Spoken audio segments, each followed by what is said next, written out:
जय हिंद। मैं क्लास 10 का फिजिक्स पढ़ा रहा था। चैप्टर जो फिजिक्स का लास्ट चैप्टर है, विद्युत धारा का चुंबकीय प्रभाव। विद्युत धारा के चुंबकीय प्रभाव का जो लास्ट चैप्टर था, जिसके अंतर्गत एक टॉपिक है कि जो वृत्ताकार पास है ना, वृत्ताकार पास है, उसके कारण जो चुंबकीय क्षेत्र उत्पन्न होता है, उसके बारे में हम लोग डिटेल से चर्चा करेंगे। यानी आपका हेडिंग ही है क्या कि विद्युत धारावाही वृत्ताकार पास के कारण चुंबकीय क्षेत्र। इसका मतलब ये हुआ कि आपको कोई चालक तार लेना है जिसमें विद्युत धारा प्रवाहित होती है और उसको एक कुंडली के रूप में, यानी मान लीजिए कि इसके ऊपर कुंडली के रूप में यानी गोल बना करके, ठीक है, उसमें देखा जाए अगर विद्युत धारा प्रवाहित करके कि क्या उसमें चुंबकीय क्षेत्र उत्पन्न होता है कि नहीं होता है।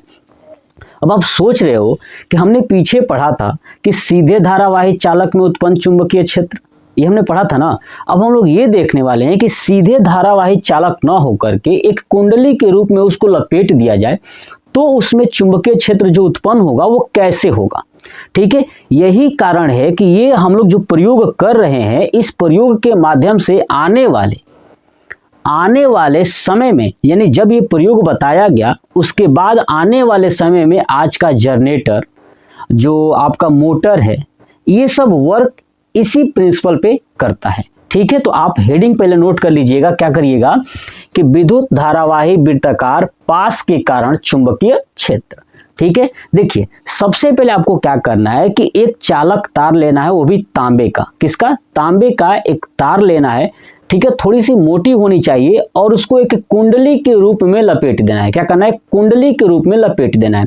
ठीक है, यानी तांबे के तार को, ठीक है, तांबे के मोटे तार को एक कुंडली के रूप में लपेट कर एक आपको गत्ते के ऊपर चिपका देना है। क्या करना है? जैसे देखिए गत्ता है, इस गत्ते के ऊपर मैंने क्या किया है, ये कुंडली का जो कुंडली बनाया हुआ तांबे का जो तार आपको दिखाई दे रहा है दो, ठीक है, इसको मैंने क्या किया है, तो लपेट दिया है, इसके ऊपर चिपका दिया। ठीक है, चिपकाने के बाद इसमें आपको क्या करना है, एक परिपथ बना लेना है, यानी विद्युत धारा प्रवाहित करने वाला परिपथ बना लेना है। जैसे ये आपको दिखाई दे रहा है, देखिएगा बैटरी है, बैटरी से यहाँ प्लस जा रही है और यहाँ पे माइनस।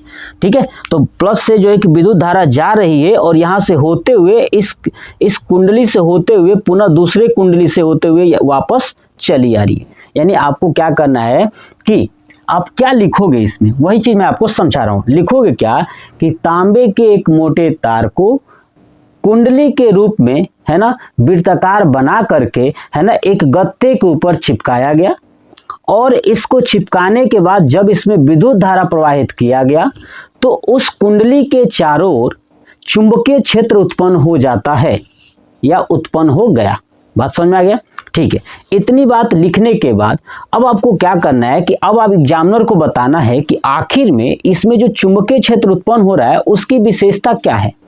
ठीक है, तो मैंने यहाँ पे विशेषता लिखा हुआ है। अब ध्यान से एक एक विशेषता को समझिएगा। देखिए पहली विशेषता क्या है कि कुंडली जो तार होती है ना, इसके पास चुंबकीय बल रेखाएं वृत्ताकार होती हैं। ठीक है ना, देखिए जो ये आपको कुंडली दिखाई दे रहा है, इस तार के समीप आप देखोगे कि चुंबकीय बल रेखाएं जो आपको ऐसे दिखाई दे, देखिए गई हुई ऐसे ऐसे, तो क्या है, ये वृत्ताकार होती है। इधर भी देखिएगा ऐसे आपको दिखाई गई है, जा रहा है, तो ये कैसी होती है, वृत्ताकार होती हैं। यही बात आपको समझ में आ जाना चाहिए कि कुंडली तार के पास चुंबकीय बल रेखाएं वृत्ताकार होती हैं और दूरी बढ़ाने पर, अगर ये दूरी बढ़ता जाएगा, ध्यान सुनिए, उधर से भी दूरी इधर से भी दूरी, तो आपकी क्या होगी, दूरी बढ़ाने पर बल रेखाओं की त्रिज्या कम होती हैं। ठीक है, यानी जो चुंबकीय बल रेखाएं हैं अगर ये इस कुंडली से दूर जाएंगी, है ना, तो उनकी त्रिज्याएं क्या हो जाएंगी, कम हो जाएंगी, वक्रता त्रिज्या कम हो जाती है। चलिए दूसरा पॉइंट देखिए,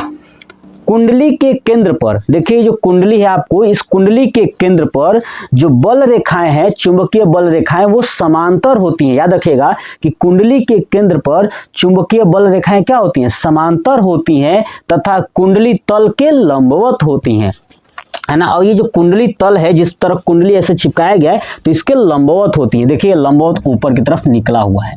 ठीक है, तो याद रखिएगा क्या पॉइंट्स, यही कि कुंडली के केंद्र पर चुंबकीय बल रेखाएं समांतर होती हैं तथा कुंडली के तल के लंबवत होती हैं। ये दूसरा आपकी विशेषता होगी। चलिए तीसरा देखिए, वृत्ताकार कुंडली के फेरों की, ठीक है, वृत्ताकार कुंडली के फेरों की संख्या को अगर n गुना कर दिया जाए, है ना, देखिए ये जो फेरों की संख्या है कुंडली का, उसका n गुना कर दिया जाए, यानी और कुंडली बहुत ज्यादा कुंडली, वृत्ताकार कुंडली तार लपेट दिया जाए, तो फेरों की संख्या को n गुना कर दिया जाए, तो जो चुंबकीय क्षेत्र होगा ना, ध्यान रखिए, चुंबकीय जो क्षेत्र होगा ना, उससे n गुना अधिक होगा, है ना, इससे क्या होगा, n गुना अधिक होगा। यही रीजन है कि आप जब पंखा बनवाने जाते हो तो पंखे में जो बाइंडिंग लगाई जाती है ना, देखते हो ना, एक ही खाने में बहुत ज्यादा तार लपेटे जाते हैं, लगभग 100 से एवं भी मतलब ऐसे लपेटा जाता है उसमें। क्यों? जितना ज्यादा फेरों की संख्या होगी उतना ही ज्यादा चुंबकीय क्षेत्र उत्पन्न होगा, और जितना ज्यादा चुंबकीय क्षेत्र होगा उतना ही चुंबकीय बल होगा, जिसके कारण मोटर को वो आसानी से घुमा सकता है। समझ में आ गया ना? चलिए तो देखिएगा, तो वृत्ताकार कुंडली के फेरों की संख्या n गुना कर दिया जाए तो उत्पन्न जो चुंबकीय क्षेत्र होगा ना, उससे क्या होगा, n गुना अधिक होगा। ये तीसरा गुण है। चौथा देखिए, कुंडली के तल के सामने, देखिए जो कुंडली आपको दिखाई दे रहा है, इसके तल के सामने अगर आप देखते हो ना, तो जो प्रवाहित धारा है वो आपको दक्षिणावर्त दिखाई देगी। ठीक है, फिर सुनिए, कुंडली के तल के, यानी कुंडली जो है उस कुंडली के सामने से अगर देखते हो तो आपको जो प्रवाहित धारा है वो किस दिशा में दिखाई देगी, दक्षिणावर्त होती है। तो सामने वाला तल आप याद रखिएगा वो दक्षिणी ध्रुव होता है, यानी आप जिस सामने से देख रहे हो, ठीक है, जिस तल को देख रहे हो, अगर उसमें विद्युत धारा की दिशा अगर दक्षिणावर्त है तो याद रखिएगा तो वो जो है कि दक्षिणी ध्रुव की तरह व्यवहार करेगा। लेकिन अगर वही चीज आप सामने से देख रहे हो, आज जो विद्युत धारा है अगर वो वामावर्त है, क्या है, वामावर्त है, तो याद रखिएगा सामने वाला तल उस समय उत्तरी ध्रुव की तरह व्यवहार करेगा। बस इतना ही आपको कॉन्सेप्ट याद रखना है, और ये आपको गुण लिखना है जो मैंने अभी बताया, उत्तरी ध्रुव वाला वही, वो भी आप गुण 5वें नंबर में आप इंडिकेट करके लिख सकते हो। अब मैंने ऊपर समझाया कि आपको ये चुंबकीय क्षेत्र में क्या लिखना है, एक बार फिर से रिपीट कर देता हूं, देखिएगा कि विशेषता से पहले आपको क्या लिखना है। लिखोगे कि तांबे के मोटे तार को वृत्ताकार कुंडली के रूप में लपेटकर एक गत्ते के ऊपर चिपकाया गया और उसे एक परिपथ बना करके जब इसमें विद्युत धारा प्रवाहित किया गया तो इसके चारों ओर चुंबकीय क्षेत्र उत्पन्न हो गए, और इन चुंबकीय क्षेत्र के अंदर जो चुंबकीय बल रेखाएं हैं उनकी दिशाओं को प्रदर्शित किया गया। इतनी बात आपको लिखने के बाद हेडिंग लिखोगे फिर से इनकी विशेषताएं, और ये जो विशेषताएं मैंने बताया यही आपको एग्जाम में लिख देना है। एग्जामिनर आपको फुल में फुल मार्क्स देगा, और ये आपको डायग्राम बना देना है। ये बैटरी है, ठीक है, और ये आपको कुंडली दिखाई दे रही है, ये गत्ता दिखाई दे रही है, ये विद्युत धारा इसमें जा रही है। ठीक है, तो आप मुझे अब कमेंट करके बताइएगा कि आपको ये वीडियो कैसा लगा। तो पहले आप इसका स्क्रीनशॉट ले लीजिए, और जिन स्टूडेंट्स जो है कि तैयारी कर रहे हैं ना, अच्छे से तैयारी करिएगा ताकि बोर्ड में आपका बेहतरीन मार्क्स आए। अब आप मुझे कमेंट बॉक्स में कमेंट करके बताइएगा कि आपको ये वीडियो कैसा लगा। जय हिंद।